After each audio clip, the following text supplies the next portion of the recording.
예, 오늘 설교 제목은 한밤중에 기도와 찬양이라고 하는 제목으로 사도행전 16장 19절부터 34절에 있는 말씀을 가지고 함께 은혜를 나누겠습니다. 이제 추수감사절이 다가오므로 사도 바울을 통하여서 사도 바울이 감사의 삶을 살았는데 어떠한 감사의 삶을 살았는지를 알아보고 우리 성도들도 사도 바울처럼 감사의 삶이 되었으면 좋겠습니다. 우리들의 그 감사와 찬양하는 모습을 가만히 한번 살펴보시기 바랍니다. 어떤 때에 기쁨을 가지고 하나님 앞에 찬양과 감사를 드리십니까? 먼저 우리가 계획한 대로 마음의 욕구에서 나오는 어떠한 것이 이루어졌을 때에 그것을 하나님의 축복이라고 믿으며 즐거움과 감사함으로 기쁨으로 감사헌금과 찬양을 우리가 드립니다. 그때 우리는 하나님이 살아계시다고 나를 얼마나 사랑하시는가를 알게 되었다라고 고백을 하게 됩니다. 그러면서 하나님의 살아계심을 많은 간증과 이야기로 자랑하기를 좋아합니다.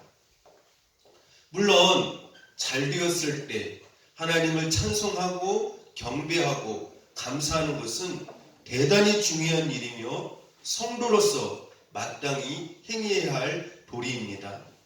왜냐하면 하나님께서 복을 주셨음을 고백한다라고 하는 것은 자기가 잘나서 잘됨이 아니라 하나님의 전적인 은혜로 되었음을 고백하는 것이기 때문입니다. 그러나 우리가 알아야 될 것은 잘 되었을 때 감사할 수 있는 것은 세상 사람, 즉 다시 말씀드리면 믿지 않는 사람도 누구나 다 할 수 있는 것이라고 하는 것을 알아야 합니다. 성도는 여기서 더 나아가서 감사할 수 있어야 합니다. 즉 나에게 기준을 두어서 나의 축복의 기준을 두어서 감사를 하는 것이 아니라 따라서 해봅시다. 하나님의 영광과 하나님의 기쁨에 초점을 두어 감사를 드려야 합니다.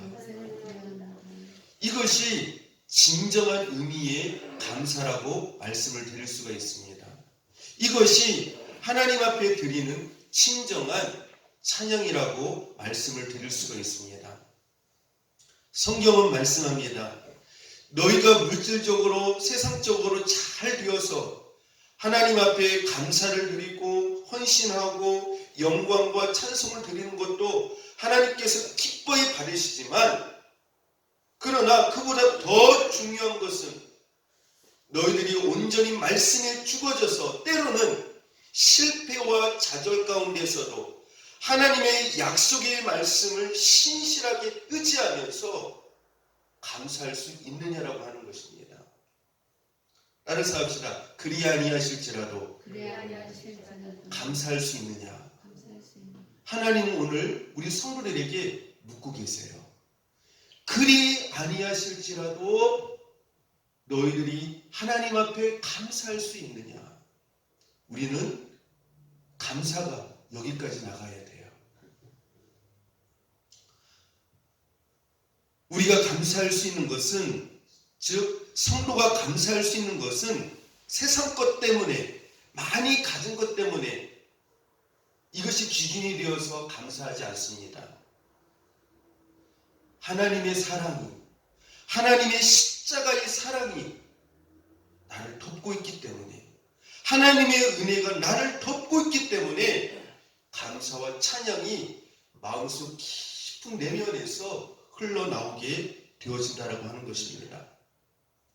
그래서 성도는 재물의 많고 적음이, 건강의 약함이, 또한 사업의 실패가 하나님께 감사하는 마음을, 찬양하는 마음을 가로막지 못하고 방해하지 못한다라고 하는 것입니다. 왜냐하면 성도의 감사는 이것이 기준이 아니기 때문이라고 하는 것입니다. 로마서 8장 35절부터 38절에 보시면은 사도 바울이 이렇게 말씀을 합니다. 누가 우리를 그리스도의 사랑에서 끊으리요? 환난이나 곤고나 핍박이나 기근이나 위험이나 칼이랴. 기록된 바 우리가 종일 주를 위하여 죽임을 당게 되며 도살할 양같이 여김을 받았나이다 함과 같으니라. 그러나 이 모든 일에 우리를 사랑하시는 이로 말미암아 우리가 넉넉히 이기느니라. 내가 확신하노니 사망이나 생명이나 천사들이나 권세자들이나 현재일이나 장래일이나 능력이나 높음이나 깊음이나 다른 아무 피조물이라도 우리를 우리 주 그리스도 예수 안에 있는 하나님의 사랑 안에서 끊을 수 없으리라. 여러분, 이 말씀에서 계속해서 등장하는 단어가 무엇입니까? 환난, 곤고, 핍박, 기근, 위험, 칼, 죽임, 도살할 양. 여러분, 이 단어 가운데에서 사도 바울이 고백한 말씀한 이 단어 가운데서 하나님의 사랑이라고 할 수 있는 단어가 단 한 단어라도 있습니까? 하나님의 사랑이라고 고백할 수 있는 단어가 단 한 단어도 없어요. 우리의 기준으로 볼 때 그렇다라고 하는 것이죠. 그럼에도 불구하고 바울은 하나님이 자신을 사랑하고 있다라고 말씀을 하고 있습니다. 어떻게 인간적인 기준으로 보았을 때 하나님의 사랑이 녹아 들어가 있는 것처럼 보여지지 않는 그런 환경 가운데서 이러한 것에서 하나님의 사랑을 끊을 수 없다라고 하는 그런 고백을 할 수 있었을까요? 하나님의 사랑이 확인되지 않는, 보여지지 않는 그런 환경 가운데서 바울은 하나님의 사랑을 깊이 느끼고 보고 있었다라고 하는 것입니다. 여러분, 성도는 이러한 하나님의 사랑을 볼 수 있어야 돼요. 하나님의 사랑이 전혀 느껴지지 않는 고난과 핍박과 어려운 그런 상황인데도 불구하고 하나님의 사랑을 깊이 느낄 수 있는 사람. 여러분, 이 단계까지 들어가야 돼요. 사도 바울의 심령 가운데에 예수 그리스도의 놀라운 그 십자가의 사랑이 그의 내면 가운데에, 그의 영혼 가운데에 흐르고 있었다라고 하는 것입니다. 또 한 가지는 이러한 환난과 고난이 하나님의 사랑과 하나님께 대한 감사를 하는 어떤 그런 기준이 아니라고 하는 것이죠. 이런 것과 상관없이 하나님의 사랑과 은혜는 우리의 심령과 우리의 영혼에, 우리의 삶 가운데 여전히 흐르고 있다라고 하는 것입니다. 성도는 아무리 힘든 상황 가운데서도, 고난 가운데서도, 이해되지 않는 그 상황 가운데서도, 따라서 합시다. 성도는 하나님의 사랑을 여전히 깊이 느끼고 있고 깨닫는 사람입니다. 성도는 좋은 환경만을 통하여서 하나님의 사랑을 확인하려고 하는 사람이 아니에요. 아무리 힘든 상황 가운데 있어도 그 가운데서 하나님의 사랑을 깊이 느끼고 그 은혜를 보는 사람이 바로 성도라고 하는 것이죠. 여러분, 건강이 좋지 않으십니까? 하는 일마다 잘 안 되십니까? 여러분, 사업에 실패하셨습니까? 그럼에도 불구하고 감사하십시오. 하나님의 은혜가 그럼에도 불구하고 여러분의 삶 가운데, 여러분의 내면 가운데 깊이 흐르고 있다라고 하는 사실을 잊지 마시기를 바랍니다. 이러한 것이 인생의 어떤 고난과 실패가 하나님의 사랑 안에서 우리를 끊을 수가 없다라고 하는 것입니다. 이러한 것은 우리를 사랑하시는 이로 말미암아, 따라서 합시다. 넉넉히 이길 수 있습니다. 그래서 성도는요, 따라서 합시다. 감사는 환경에 의해 좌우되지 않습니다. 감사는요, 환경에 의해 좌우되지 않아요. 왜냐하면 성도의 감사의 이 기준은 잘 되느냐 안 되느냐, 그것이 감사의 기준이 아니기 때문에 그래요. 환경 뒤에 숨어 계시는 하나님의 십자가의 사랑과 크신 손길을 바라보면서 감사와 찬양을 드리는 사람이 바로 성도라고 하는 것입니다. 즉, 내가 사업에 실패했지만, 하는 일마다 잘 안 되지만, 건강이 약하지만 하나님의 크신 손이 그럼에도 불구하고 여전히 나를 붙잡고 놓지 않기 때문이라고 하는 것입니다. 여러분, 환난 가운데, 어려움 가운데 기도가 필요한 이유가 왜일까요? 우리가 환난을 당하면, 고난을 당하면 아무것도 보이지 않아요. 환경만 보여요. 힘든 환경만 보여요. 그때 우리가 하나님 앞에 기도하게 되어지면 우리의 영혼이 열리게 되어져요. 하나님이 느껴져요. 하나님이 체험되어져요. 하나님이 나를 여전히 붙잡고 계신 것이 깨달아진다라고 하는 것입니다. 그래서 하나님 앞에 향했던 어떤 그 원망과 불평이 기도를 통하여서 하나님이 느껴지기 때문에, 하나님이 체험되어지기 때문에 찬양으로 바뀌게 되어진다라고 하는 것입니다. 여러분들, 기적은요, 환경에서부터 일어나는 게 아니에요. 기적은 내 마음속에서부터 일어나야 돼요. 아멘? 기적은 어디에서부터 일어나야 된다고요? 내 마음에서부터. 내 마음이 기뻐할 수 없는 그곳에서 기뻐할 수 있는, 찬양할 수 없는 그곳에서 찬양할 수 있는 그런 심령의 상태로, 영혼의 상태로 나타나는 것이 바로 기적이라고 하는 것입니다. 그렇게 되어졌을 때에 환경적인 기적도 나타난다라고 하는 것입니다. 오늘 본문을 보면 사도 바울이 복음을 증거하다가 빌립보 감옥에 갇히게 되었습니다. 사도 바울 처지에서 이것을 우리식으로 풀어보면 아마 우리는 하나님 앞에 원망 비슷하게 항변을 했을 것입니다. 하나님, 저는 복음을 위해 목숨을 다해 열심과 최선을 다했습니다. 그래서 저는 하나님께서 형통한 복과 모든 것에 성공과 복을 주실 줄 알았습니다. 그런데 하나님을 위해, 복음을 위해 열심을 내면 낼수록 더 많이 맞고 많은 사람의 능력거리가 되고 결국 이 감옥에까지 오게 되었는데 왜 이렇게 제 인생은 실패의 삶입니까? 하나님을 믿은 결과가 이 감옥입니까?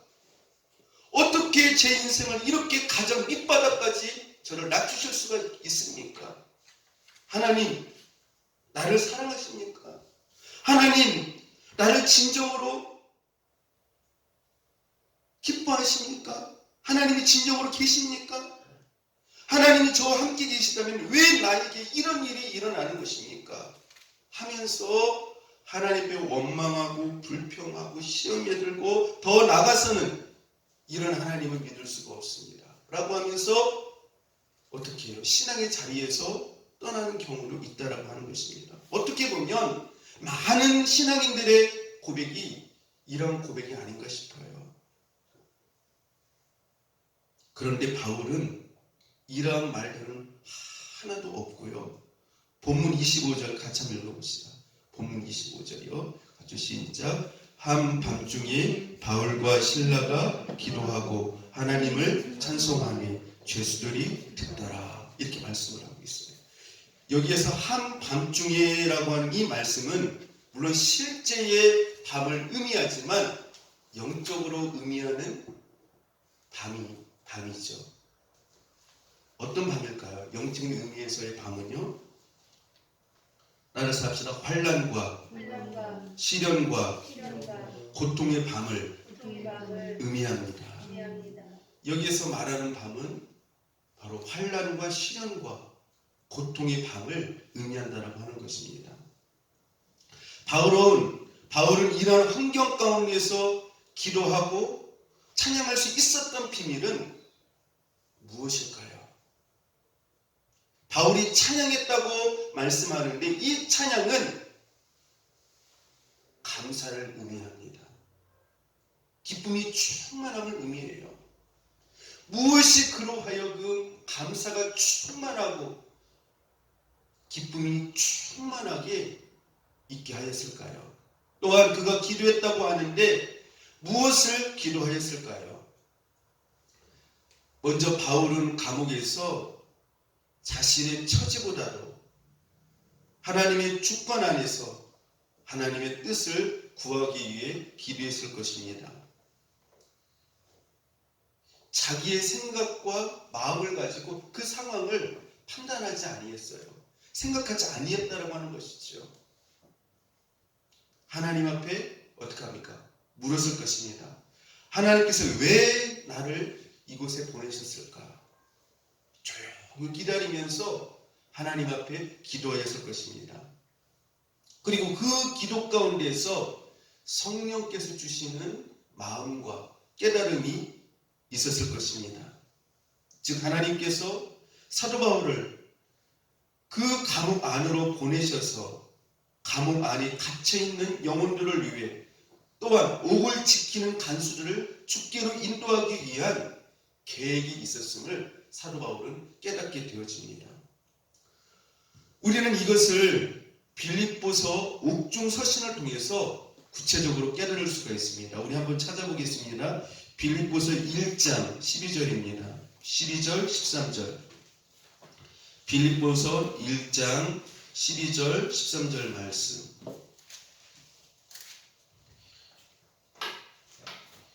같이 한번 읽어봅시다. 자, 시작. 형제들아, 내가 당한 일이 도리어 복음 전파의 진전이 된 줄을 너희가 알기를 원하노라. 이러므로 나의 매임이 그리스도 안에서 모든 시리안과 그 밖의 모든 사람에게 나타났으니. 18절 읽겠습니다. 그러면 무엇이냐? 거칠애로 하나 참으로 하나 무슨 방도로 하든지 전파되는 것은 그리스도니 이로써 나는 기뻐하고 또한 기뻐하리라. 아멘. 사도 바울은요, 자신의 입장에서 자신의 생각을 가지고 자기 환경을 바라보면 어떨 수밖에 없어요?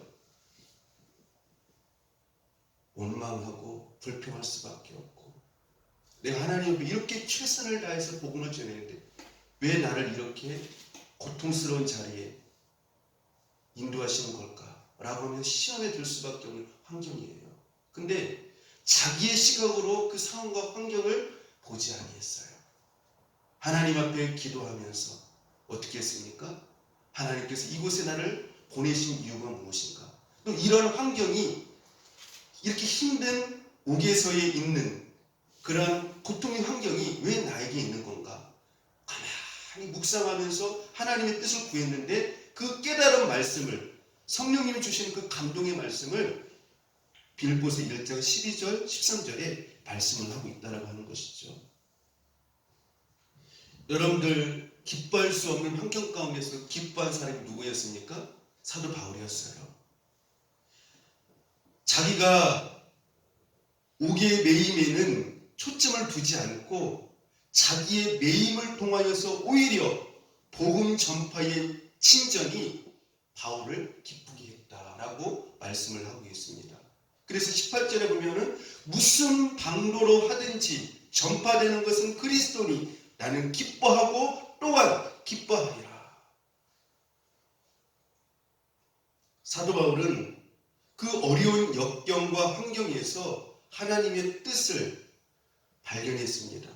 이것이 그로 하여금 기도와 찬양을 하게 만들었습니다. 오히려 감사가 넘쳤습니다.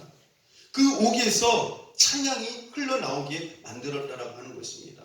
특별히요, 빌립보서 1장 12절 13절에서 은혜되는 말씀이 있어요. 어떤 단어일까요? 따라서 해봅시다. 내가 당한 일이. 내가 당한 일이 다시 한번요. 내가 당한 일이. 내가 당한 일이 또 그다음 13절에 보시면 따라서 합시다. 나의 매임이. 나의 매임이 여러분들 나의 당한 일이 뭐예요? 나의 매임이 뭐예요? 옥에 갇힌 거거든요. 사도 바울 입장의 처시에서 보면은 그러한 환경이 있고 싶어요? 안 있고 싶어요? 있고 싶지 않은 환경이에요. 힘든 환경이에요. 고난의 환경이에요. 인생의 가장 밑바닥인 고통을 받는 자리예요. 그런데 이러한 내가 원치 않은 환경인데 힘든 환경인데 나의 당한 일이 나의 매임이 어떤 결과를 나타났다고요?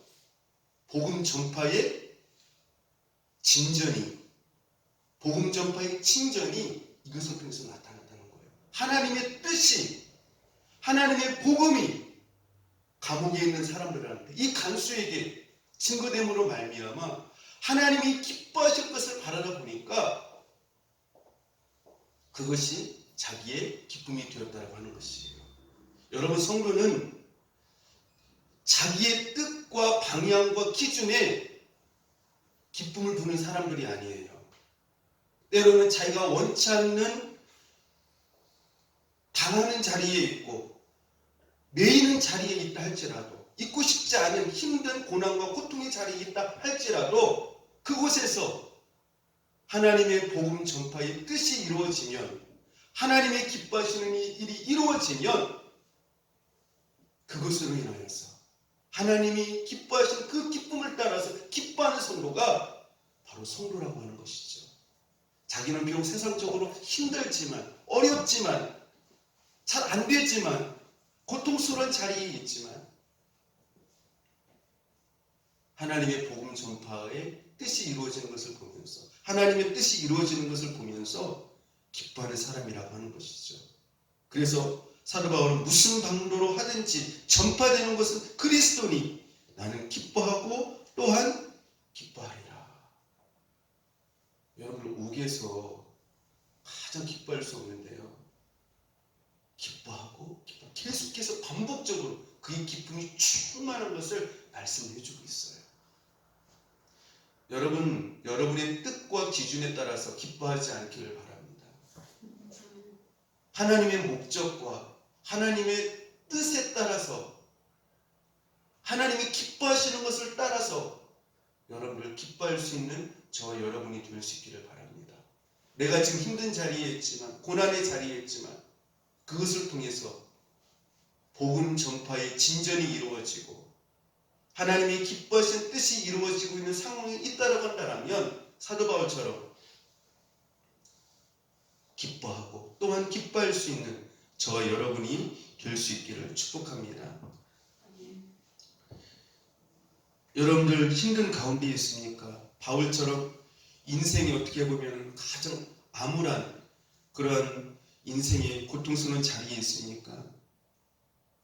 하나님 앞에 그 보이는 환경만을 가지고 판단하지 마시고 내 생각과 내 마음을 가지고 불평하지 마시기를 바랍니다. 사도 바울처럼 조용히 기다리면서 그 안에서 하나님께서 복음 전파의 진전을 위하여서 하나님의 뜻을 위하여서 일하시는 그 모습을 여러분이 보시고 감사할 수 있기를 바랍니다. 하나님의 뜻을 깨닫는 순간 여러분들이 기도를 하는 순간 영적인 눈이 열리고 영적인 귀가 열리고 하나님께서 성령의 감동을 주시어서 이렇게 말씀하실 것입니다. 나는 너를 통하여 영광 받기를 원한다. 복음 전파의 진전이 너를 통하여 나타나기를 원한다. 무엇보다도 내가 너와 함께 한단다. 이렇게 되어졌을 때에 진리 안에서 우리는 참 자유를 주실 것이고 누리게 되어질 것입니다. 따라서 성도는 어떠한 형통한 환경이 있느냐, 고난의 어떤 환경이 있느냐, 그것을 기준으로 해서 살아가는 사람들이 아니라 어떠한 환경 가운데서도 하나님의 뜻이 무엇이고 하나님께서 나에게 요구하시는 것이 무엇인가를 깨닫고 하나님의 뜻이 이루어짐을 보면서 기뻐하고 기도하며 찬양하는 자들이 바로 성도들이라고 하는 사실을 우리는 알아야 할 것입니다. 제가 자주 드리는 말씀이 있죠. 창세기에 보면은 요셉이 보디발 아내의 유혹이 있었을 때에 하나님의 말씀을 지키게 되므로 억울하게 옥에 갇히게 되었는데, 창세기 39장 20절부터 23절에 보면 이에 요셉의 주인이 그를 잡아 옥에 가두니 그 옥은 왕의 죄수를 가두는 곳이었더라. 요셉이 옥에 갇혔으나 여호와께서 요셉과 함께 하시고 그에게 인자를 더하사 간수장에게 은혜를 받게 하시며 간수장이 옥중 죄수를 다 요셉의 손에 맡김으로 그 재반 사물을 요셉이 처리하고 간수장은 그의 손에 맡긴 것을 무엇이든지 돌아보지 아니하였으니 이는 여호와께서 요셉과 함께 하시니라. 여호와께서 그를 범사에 형통케 하셨더라. 여러분들, 성경은 감옥 안에서의 형통을 말씀을 하고 있어요. 그러면서 뭐라고 말씀을 하고 있냐면은 여호와께서 그를 범사에 형통케 하셨더라, 이렇게 말씀을 하고 있습니다. 여러분들, 우리의 생각에는요, 하나님께서 만약 형통을 주신다면 처음부터 형들에게 시기와 미움을 받지 말고 노예로 애굽에 팔아 넘기지 말았어야 형통이 아닙니까? 그리고 억울하게 감옥에도 가지 않았어야 형통이 아닙니까? 형통의 모든 맡김이 없이 요셉이 총리가 되었다라고 하는 것, 그것이 형통이 아닙니까? 그런데 성경은 따라서 합시다. 감옥 안에서의 형통을 말씀합니다. 성공을 말씀하신다. 여러분들, 성도는요, 이 영적 비밀을 알아야 돼요. 그래서 이 힘든 상황 가운데서도 막힌 것 같은데도 불구하고 형통함. 요셉이 감옥 안에서도 형통함이 있었다고 말씀을 하고 있는데, 여러분들, 인생이 막힌 것 같은 답답한 상황 가운데서도 이 영적인 형통함을 요셉과 같이 경험할 수 있는 저와 여러분이 될 수 있기를 축복합니다. 이런 사람만이 정말 인생의 진정한 자유함과 평안함과 기쁨을 가지고 영적인 은혜의 삶을 살아갈 수 있다라고 하는 것이죠. 근데 이 형통의 비밀을 뭐라고 말씀을 하고 있습니까? 이 형통의 비밀을요, 여호와의 함께하심. 여호와의 함께하심. 요셉이 여호와와 함께하심으로 말미암아 형통하였다라고 말씀을 하고 있습니다. 이것이 세상이 모르는 감추어진 형통의 비밀이에요. 막힌 것 같은데 형통이며 갇힌 것 같은데 감사와 찬양이 흘러나오는 것은 성도들만이 누리는 영적인 비밀의 형통이라고 하는 것입니다. 우리 성도에게 보이는 것은 세상의 답답함과 감옥이 아니라 그 육신적인 눈으로 보이는 어떤 그 답답함만이 아니라 그것을 뛰어넘어서, 따라서 합시다. 여호와께서 요셉과 함께 하시고. 여러분들, 아무리 형통해도요, 하나님이 함께 하시면 그 막힌 인생이 돼요. 그러나 아무리 막힌 인생 같아도, 답답한 인생인 것 같아도 하나님이 함께 하시면 형통한 인생이라는 사실을 우리는 알아야 돼요. 그래서 우리 인생에서 가장 중요한 것이 무엇이냐? 세상적으로 형통하냐? 잘 나가고 있는 인생이냐? 그게 중요한 게 아니라 형통하건 형통하지 않건, 또 좋은 환경에 있든 힘든 환경에 있든 누가 함께 하시는 거예요? 여호와의 함께 하심. 그게 늘 확인되어져야 돼요. 늘 확인되어져야 돼요. 여러분들, 성경에서 이 형통이라고 하는 것은, 따라서 합시다. 내가 원하는 대로 환경이 열리는 것을 가리켜서 형통이라고 말하지 않습니다. 여러분들, 우리가 보통 생각할 때 내가 원하는 대로 좋은 환경이 되어지고 내가 원하는 대로 앞길이 활짝 열리고 잘 되어지는 것, 성공하는 것, 그것이 형통이라고 여러분들 생각을 하잖아요. 근데 우리가 알아야 할 것이 있어요. 그것이 성경에서 형통이라고 말하고 있지 않아요. 형통은 여호와의 함께 하심이에요.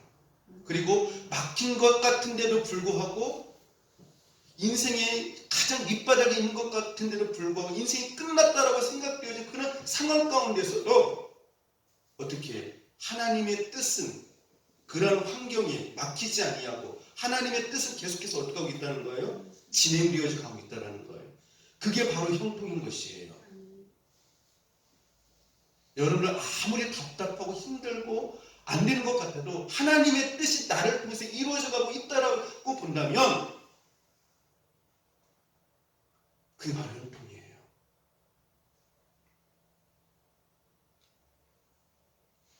그래서 사도 바울은 이렇게 말씀합니다. 중요한 말씀이 있어요. 고린도후서 4장이에요. 우리 한번 찾아봅시다. 굉장히 중요한 말씀이에요. 고린도후서 4장 8절 9절 말씀 같이 한번 읽어봅시다. 다 찾으셨나요? 같이 한번 읽어봅시다. 자, 시작. 우리가 사방으로 우겨쌈을 당하여도 쌓이지 아니하며 답답한 일을 당하여도 낙심하지 아니하며 박해를 받아도 버림받지 아니하며 거꾸로 트림을 당하여도 망하지 아니하며. 사도 바울이요 굉장히 중요한 진리를 여기서 말씀을 하고 있어요.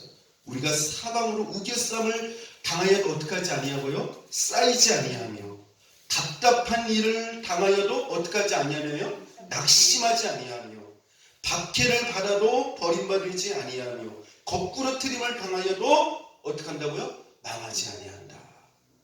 어떻게 이런 고백을 할 수 있을까요? 7절에 바로 위에 절 7절에서 말씀을 하고 있어요. 같이 한번 읽어봅시다.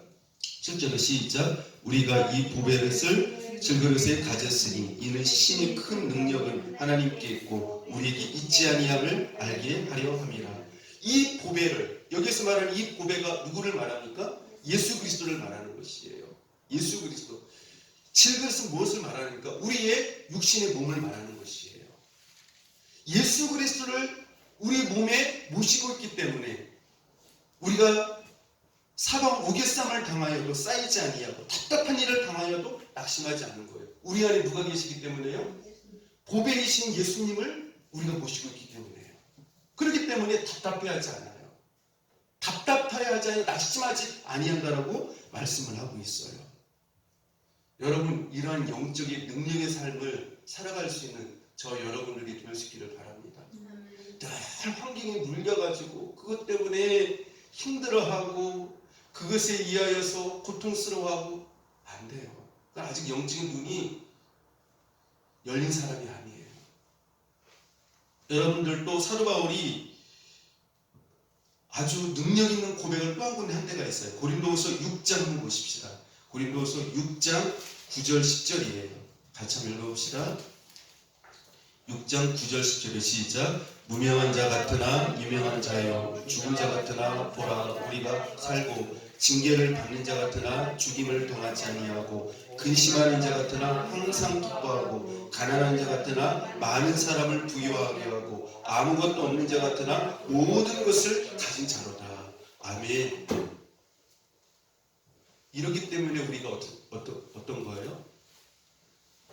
답답해하지 않아요. 낙심하지 않아요.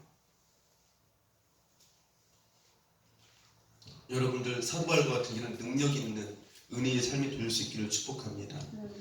여러분들 사도 바울이 힘든 환경이 있었을 때, 고난의 환경이 있었을 때 그 옥에서 자기의 생각을 가지고 육신의 생각을 가지고 판단하고 생각하고 그래서 절망하고 낙심한 것이 아니라 어떻게 했습니까? 기도하고 찬양하였다라고 말씀을 하고 있거든요. 그러면 여러분들 오늘 본문 25절에 보면은 한밤중에 바울과 실라가 기도하고 찬송했다라고 말씀을 하고 있는데 사도 바울이 어떤 기도를 했을까요? 실라가 어떤 기도를 했을까요? 여러분 같으면 그런 상황에서 어떤 기도를 했겠습니까? 네? 어떤 기도를 했겠어요? 하나님, 처음에는 막 자기 생각으로 하나님 어떻게 나한테 이럴 수가 있겠습니까? 하나님 이거 너무하시는 거 아닙니까? 하나님 정말 살아계십니까? 나를 이 옥에서 빨리 살아계시다면 구원해 주십시오. 이런 식으로 기도하지 않았겠습니까? 근데 사도 바울은 물론 그런 기도도 필요는 해요. 필요는 해요. 그러나 우리가 성령으로 하는 기도를 해야 돼요. 하나님이 기뻐하시는 기도를 해야 돼요. 성도는 여기에서 한 걸음 더 깊이 들어가서 하나님의 뜻에 맞는 기도, 하나님의 마음에 맞는 기도를 해야 된다라고 하는 것입니다.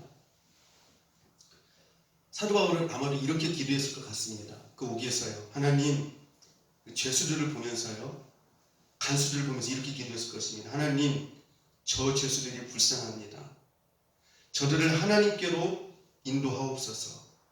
하나님께서 저를 이 감옥에 파송하지 않으셨습니까?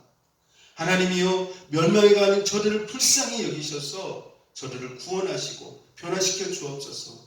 눈물로 기도합니다.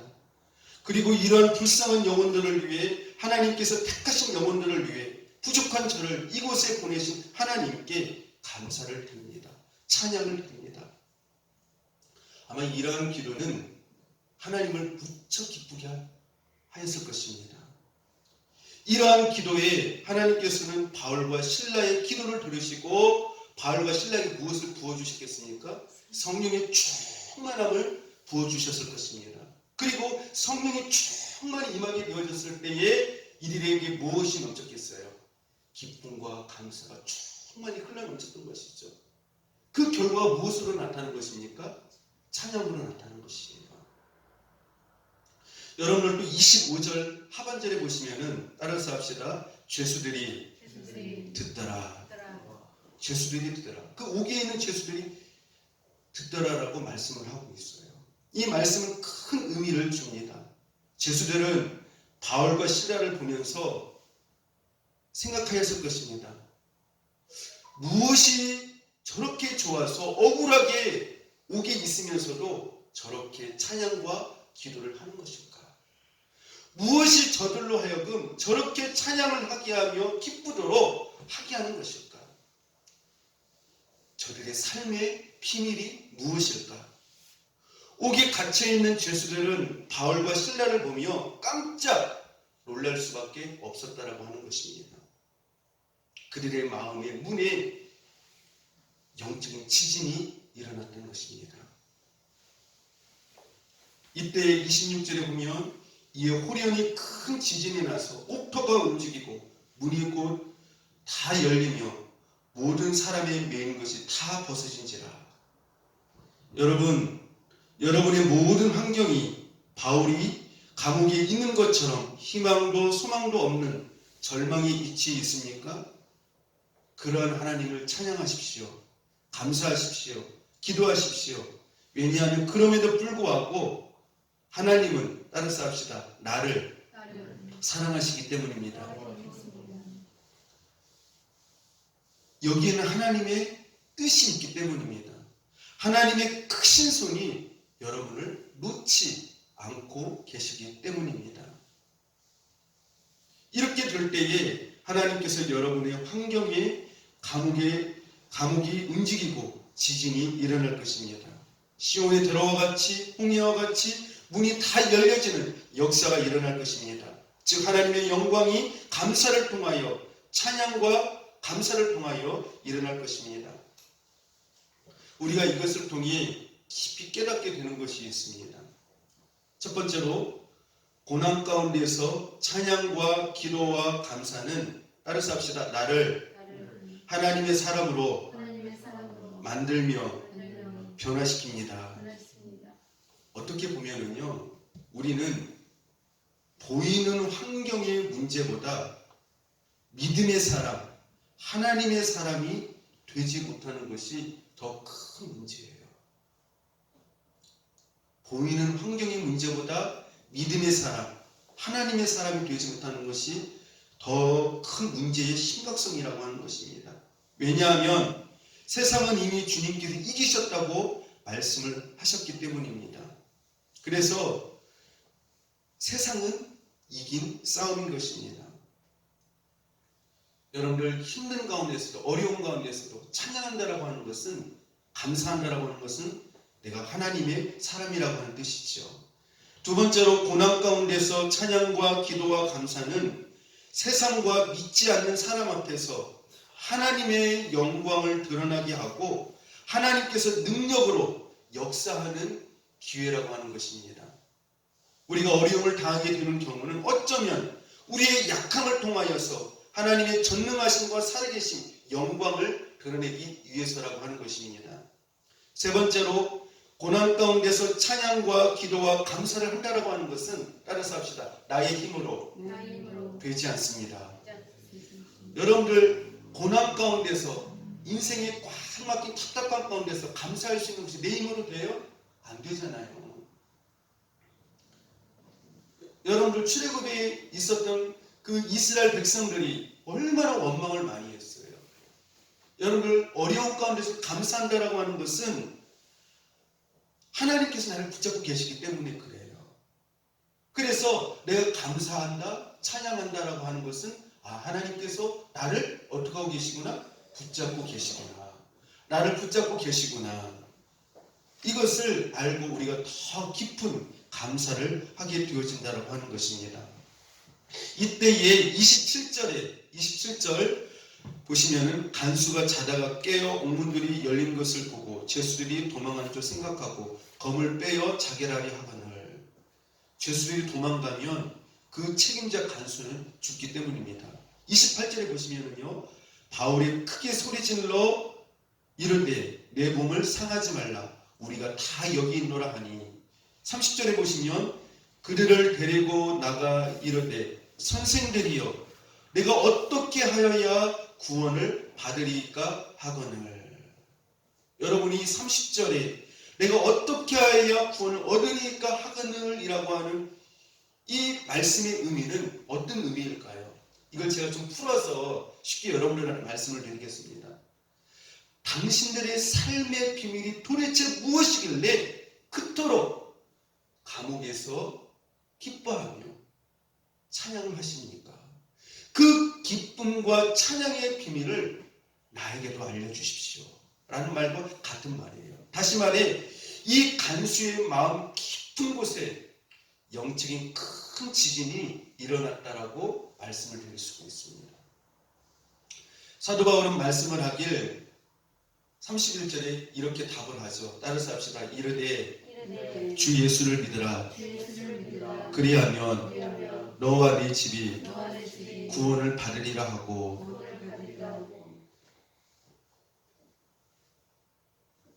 이르되 주 예수를 믿으라. 그리하면 너와 내 집이 구원을 받으리라. 이 말씀을 또 제가 쉽게 풀어서 말씀을 드리도록 하겠습니다. 사도 바울이 이 말씀을요, 사도 바울은 이렇게 말을 합니다. 나의 이 기쁨은 평안은 세상적 기쁨과 평안이 아닙니다. 나의 기쁨은 예수 그리스도께서 내 안에 계심으로 그분이 나와 함께 하심으로 억누를 수 없는 기쁨의 생수가 심령 가운데 샘솟듯이 계속 흘러나옵니다. 이것이 나의 삶에서 기쁨의 비밀이며 근원이 됩니다. 그러므로 세상의 환경이, 억울함이, 실패가 나의 평강과 기쁨을 방해하지 못합니다. 빼앗지 못합니다. 나의 기쁨의 근원은 세상 것이 아니며 오직 그리스도 안에서만이 나의 평강과 기쁨이 있기 때문입니다. 그래서 감옥 안에서의 답답함이 나의 기쁨과 찬양을 막지 못합니다. 그러므로 당신도 나와 같이 주 예수를 믿으십시오. 그리하면 참 기쁨, 평안, 구원을 얻을 것입니다. 비록 제가 감옥에 갇혀 있지만 진리가 저를 자유케 합니다. 그리스도의 사랑이 저를 찬양케 하며 감사케 합니다. 그러나 간수 당신은 비록 옥 밖에 있다 하지만 참 자유가 없습니다. 기쁨, 평안이 없습니다. 왜냐하면 당신은 세상의 죄악의 감옥 안에 갇혀 있기 때문입니다. 마귀가 쳐놓은 슬픔과 고통의 감옥 안에 갇혀 있기 때문입니다. 나 바울이 갇혀 있는 것 같으나 실상은 간수인 당신이 죄악의 쇠사슬에 꽁꽁 묶여 있고 흑암의 감옥 안에 갇혀 있는 자라고 하는 사실을 알아야 합니다. 그러므로 그 감옥 안에서 나오십시오. 그 열쇠는 바로 예수 그리스도이십니다. 이런 뜻이에요. 이 말씀을 듣고 간수는 32절과 33절에 보면은요, 이렇게 말씀을 하고 있습니다. 주의 말씀을 그 사람과 그 집에 있는 모든 사람에게 전하더라. 그 밤 그 시각에 간수가 그들을 데려다가 그 맞은 자리를 씻어주고 자기와 그 온 가족이 다 세례를 받으노. 사도 바울에게 능욕을 주고 때린 간수가 이제 29절 하반절에 보니까요, 엎드리고 간수가 그 맞은 자리를 씻기고 자기와 온 가족이 다 세례를 받은 후라고 기록되었는데 섬기는 자리로 낮아지는 것을 볼 수 있습니다. 34절에 보시면 그들을 데리고 자기 집에 올라가서 음식을 차려주고 그와 온 집안이 하나님을 믿음으로 크게 기뻐하니라. 뿐만 아니라 자기 집에 가서 음식을 차려주고 간수 자신뿐만이 아니라 온 가족이 하나님을 믿을 수 있도록 전도하였음을 알 수가 있습니다. 여기서 한 가지 깨달을 수 있는 것은 34절 중반절에 보시면 이렇게 말씀을 하죠. 온 집안이 하나님을 믿음으로 크게 기뻐하니라. 여러분들, 이 기쁨은 누가 경험한 기쁨이에요? 오늘 본문에서요. 사도 바울이 옥에서 기뻐한, 그리스도로 말미암아 성령으로 기뻐하는 그 기쁨을 간수가 예수님을 믿고 간수의 온 가족이 예수님을 믿고 세례를 받음으로 말미암아 그 기쁨이 바울과 같이 동일하게 충만하게 임했다라고 하는 것을 말씀을 해주고 있습니다. 그러면서 34절 하반절에 보시면은 따라서 합시다. 크게 기뻐하니라. 다시 한번요. 크게 기뻐하니라. 왜 여기서 크게 기뻐하니라 라고 말씀을 하고 있을까요? 하나님이 주시는 기쁨은 큰 기쁨이라고 하는 것이에요. 그리고 또한 세상이 주는 기쁨과는 비교할 수가 없다라고 하는 의미에서 큰 기쁨이라고 말씀을 하고 있습니다. 사도 바울은 이 간수를 통하여서, 죄인들을 통하여서, 이들이 예수님 믿고 하나님께로 돌아오는 것을 통하여서 자기가 옥에 이렇게 갇히고 어려운 고난의 상황에 있는 것을, 하나님의 뜻을 거기에서 어떻게 해요? 발견하고 깨달을 수가 있었던 것이죠. 하나님의 뜻이, 천하보다도 귀한 생명들이 돌아오는 것을 보면서 비록 자기는 힘든 상황이 있지만, 어려운 상황이 있지만 바울은 어떻게 했습니까? 기뻐하고 또한 기뻐한다라고 말씀을 하고 있어요. 여러분들, 추수감사절이 다가오고 있습니다. 그렇죠? 1년 동안 베풀어 주신 은혜, 여러분의 기준으로 감사의 기준을 정하지 마십시오. 힘든 것, 어려운 것, 답답한 상황이 있는 것, 낙심할 수밖에 없는 상황이 있는 것, 앞이 꽉 막히고 고통스러운 그런 상황이 있는 것 같다 할지라도 우리는 그것이 감사의 조건이에요. 감사의 제목이에요. 우리의 감사의 기준은 하나님의 뜻에 맞춰야 돼. 하나님이 기뻐하는 것, 그것에 우리가 감사의 기준을 맞춰야 된다고 하는 것이죠. 내 입맛에 맞는 것, 내가 좋아하는 것, 내가 성공하는 것, 환경이 활짝 열리는 것, 이것만이 은혜고 감사의 조건이, 기준이 아니라고 하는 것이에요. 여러분들, 사도 바울처럼 힘든 상황 가운데서도 하나님의 뜻을 발견하시고 그 안에서 하나님의 영광을 받으시고 그 안에서 하나님의 뜻이 이루어져 가고 또 그 안에서 많은 생명들이 복음을 들음으로 말미암아 구원을 얻고 하나님께로 돌아오는, 하나님의 뜻이 이루어지는, 하나님의 기쁨이 여러분을 통하여서 그 힘든 상황 가운데서 이루어짐으로 말미암아 하나님이 기뻐하심으로 여러분이 힘든 상황 가운데서 기뻐하고 감사하며 찬양할 수 있는, 감사할 수 있는 저 여러분이 될 수 있기를 축복합니다. 그래서 여러분들, 이제 추수감사절이 다가오는데요. 물론 하나님께서 잘 이겨주신 것도 참 많아요. 그런데 여러분들 고난, 힘든 거, 그러한 가운데서도 사실 그것도 은혜거든요. 그렇지 않습니까? 그것도 은혜고 사랑이에요. 그런 어려움과 고난과 아픔이 있었기 때문에 우리가 하나님을 어떻게 할 수가 있었어요? 더 찾을 수 있었고, 더 기도할 수 있었고, 말씀에 더 붙을 수가 있었고, 신앙을 유지할 수 있었거든요. 여러분들 한번 잘 생각해 보십시오.